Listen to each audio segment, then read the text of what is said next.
bringing out the dead. New York is America's coronavirus hotspot. COVID-19 has killed more than 1,500 people across the state. Most of the deaths have been in New York City. Authorities there are ramping up hospital capacity. Across the US, numbers are rising sharply. I want every American to be prepared for the hard days that lie ahead. We're going to go through a very tough 2 weeks. And then hopefully, as the experts are predicting, as I think a lot of us are predicting after having studied it so hard, you're going to start seeing some real light at the end of the tunnel. But this is going to be a very painful, very, very painful 2 weeks. New York's world-renowned Central Park is normally a haven for walkers and joggers. Now dozens of volunteers have helped to build a field hospital in the park to cope with an expected surge in coronavirus cases.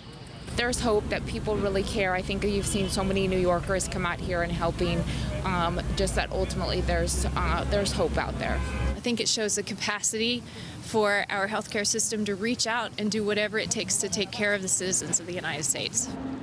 The field hospital in Central Park will be able to take nearly 70 corona patients. The US Open tennis complex will be home to another makeshift emergency clinic. The White House is projecting as many as 240,000 US deaths. Officials say that without social distancing measures now in place, that could have been more than 2 million. Well, here are some more of the latest developments in this pandemic. China has reported for the first time on numbers of asymptomatic cases. It says 1,300 people have tested positive despite showing no symptoms. The captain of a US aircraft carrier is calling for urgent help to quarantine his crew of 4,000. The Theodore Roosevelt is docked in Guam in the Pacific, with the disease spreading rapidly. And a 12-year-old girl has died in Belgium. She's thought to be Europe's youngest victim so far. Meanwhile, France, the UK and Spain all recorded their highest daily death tolls on Tuesday. Well, Spain is one of Europe's worst-hit countries. A record 849 people died there on Tuesday, bringing the country's COVID-19 death toll to more than 8,000. Hospitals are struggling to cope with the overwhelming number of cases and a lack of personal protective equipment like face masks for doctors and nurses. Now, as DW's Jan-Philipp Scholz reports, some private citizens are seizing the initiative to try and help the country's medical professionals. It takes just minutes to produce the plastic brackets needed for protective masks. Engineer Francisco Torrado has a 3D printer at home. When an initiative in his hometown of Seville was set up to produce masks for medical personnel, he joined in right away. For safety reasons, we met Francisco outside his apartment. His family filmed the video inside their home. He proudly showed us the model that the members of the initiative designed together. The emphasis is on simplicity so that the masks can be produced quickly. I know that people need this kind of product, this kind of material for self-security because of my own. My wife is a doctor, and when she goes to the hospital, has nothing else to protect less than the masks and the gloves. Francisco and about 100 other participants have printed more than 5,000 masks in the last few days. Local police officers then distribute them. The lack of basic protective gear at Spanish medical facilities is getting worse. About 1 in 10 people newly infected with the coronavirus work in healthcare, according to official statistics. Insiders describe the sanitary situation in many hospitals and clinics as shocking. And while the creativity of private initiatives is impressive, some Spaniards start to ask questions about the responsibility of the government. Why does the state seem to be so ill-prepared for a crisis like this? And why did the government not start to stockpile protective gear early on? Francisco is too busy to dwell on questions like these. He's motivated by the many expressions of gratitude and pictures of people thankful to have his urgently needed protective gear. And Jan-Philipp Scholz joins us from the Spanish city of Seville. Welcome, Jan-Philipp. Let's start with that question you posed at the end of your report. How does the Spanish government explain its lack of preparation? It doesn't explain it very well, in fact. Of course, Spain is not alone in this situation. Countries all over the world have been ill-prepared for a crisis of this dimension. But I think there are some factors that make Spain especially vulnerable. First of all, it's a factor that the current government can't be blamed for, but rather previous governments. It's the massive cost-cutting in the health sector since the last financial crisis in 2008. Second reason is something that the current government can be blamed for. It's the very slow response to the crisis. There has been no sufficient testing in the beginning of the outbreak. And also later on, the response was slow. The very strict measures have only been in place when the death rate was already quite high. And so where will Spain go to try and get the protective equipment it needs? Well, Spain is trying to use all channels available at the moment to purchase protective gear. It has bought medical equipment in China for several hundred million euros. Unfortunately, some of the protective gear has already turned out to be faulty. Spain is also relying on the stock of its military, like a lot of other countries. It has asked European partners for help. It has asked NATO allies for help. But I think many people's nerves are on edge at the moment. The head of the Confederation of Medical Unions in Spain has accused the government of repeating lies and false promises. And some people have already gone to court accusing the government of neglecting its duty to protect. Now, lots of places around the world, including here in Germany, they're now mandating the use of face masks in certain situations. And what's the situation there in Spain? There is no official regulation regarding the use of face masks in Spain, also probably because the professional masks should be for medical personnel, for the people that need it the most. However, the measures here are among the strictest in the world. You're not allowed to go out for a walk anymore. If you don't work in the so-called essential business sectors, you are not allowed to go to work anymore. And also, what is special in Spain is the fact that the people are very disciplined in following these regulations. Good talking to you. Thanks for joining us, Jan-Philipp Scholz in Seville. Well, Afghanistan has recorded nearly 200 coronavirus cases and 4 deaths. Authorities there are taking steps to halt the spread of infection.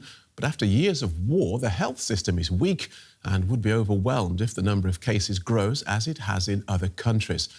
The country's problems are exacerbated by the return of thousands of people from Iran, one of the countries worst hit by COVID-19. Spraying down the streets of Kabul in a desperate attempt to stave off a deadly disease. Afghanistan is one of the world's poorest countries.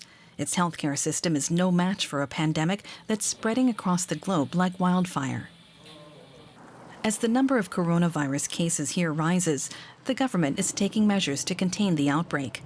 The western city of Herat is eerily calm. Shops and mosques have been ordered to shut down. If the coronavirus keeps spreading, there'll be a humanitarian catastrophe.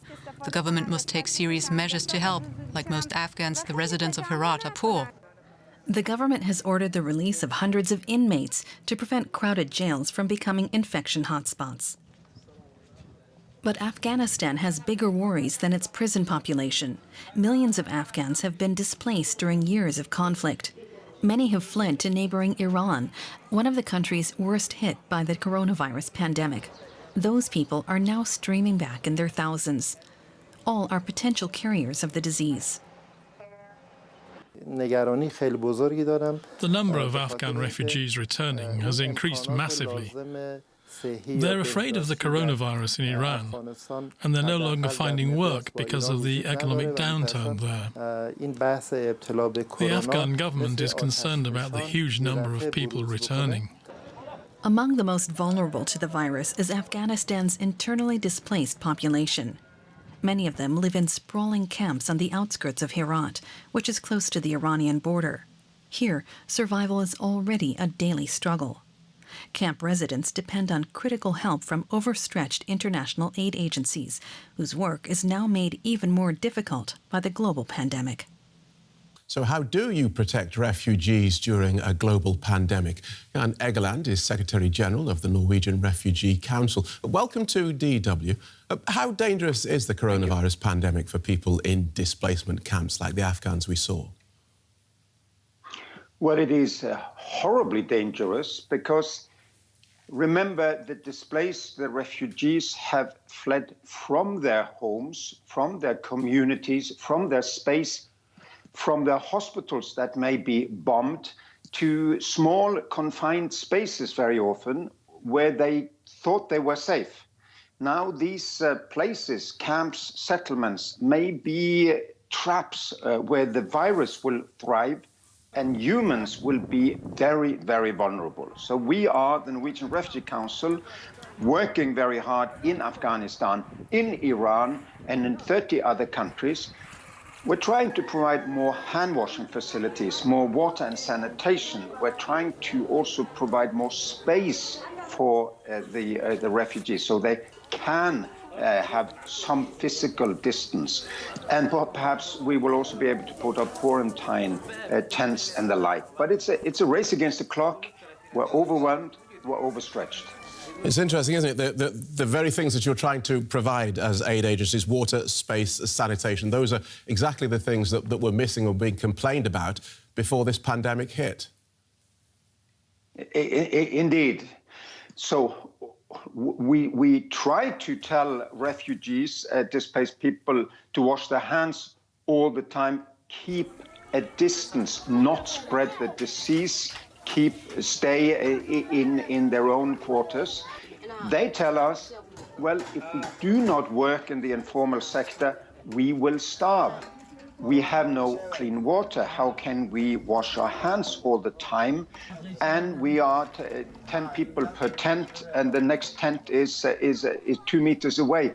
How can we have a physical distance? So I think this is really a moment of reflection for the robust North, from where the virus now spreads and where it's created havoc in New York and Spain and Italy. It's spreading to the vulnerable South and to the ultra-vulnerable, which are the displaced and the refugees.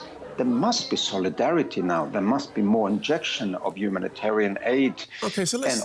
forgive me for interrupting. I'd just like to pick up on that point. When you talk about the robust North, which, of course, is also fighting this pandemic, how do you respond when industrialised host countries say, well, we don't have the resources to protect migrants. We're already struggling to protect our own populations?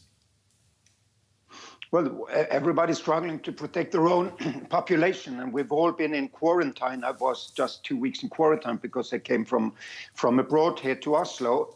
But since we're all in the same boat, and since there will be a flattening of the curve in the north because of all of these enormous measures, it is in our interest and in conformity with our ideals to not let the virus get permanent strongholds in the south and in places like Afghanistan or Iran. So, of course, there has to be the same kind of packages for international solidarity that there is now for national solidarity. If it's only America first, Europe first, Russia first, and not humanity first, it will come back to haunt us forever.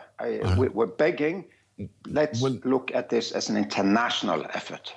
Good talking to you, Jan Egeland, Secretary-General of the Norwegian Refugee Council. Thank you so much. Thank you.